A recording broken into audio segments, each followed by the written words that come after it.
समस्त विश्व एक परिवार। आज का जो मेरा टॉपिक है वो है अष्टावक्र गीता का। परमात्मा तुम ही हो। अष्टावक्र राजा जनक को उनके वास्तविक स्वरूप का बोध कराते हुए कहते हैं, न त्वं पृथ्वी न आपो न तेज न वायु न आकाश अपितु साक्षी रूपेण चैतन्य स्वरूप आत्मानम। विधि इसका अर्थ है, तू ना तो पृथ्वी है, न जल, न अग्नि, न वायु और न आकाश। मुक्ति पाने के लिए स्वयं को इन सभी से परे साक्षी और चैतन्य स्वरूप के रूप में पहचान। राजा जनक का पहला प्रश्न यह था, ज्ञान कैसे प्राप्त होगा।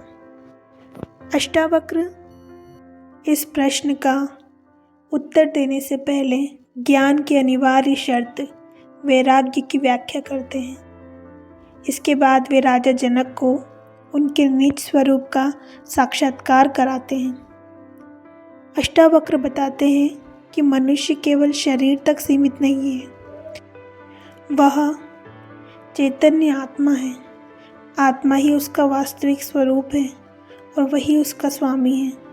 शरीर, मन और बुद्धि केवल उसके सेवक हैं जो उसके आदेशों के अनुसार कार्य करते हैं।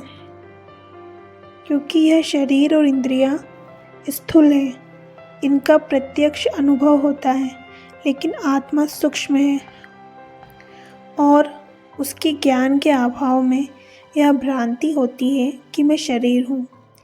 यही अज्ञान का कारण है। अष्टावक्र इस अज्ञान को दूर करने के लिए कहते हैं, तू पृथ्वी, जल, अग्नि, वायु और आकाश, इन पंच तत्वों से बना भौतिक शरीर नहीं है।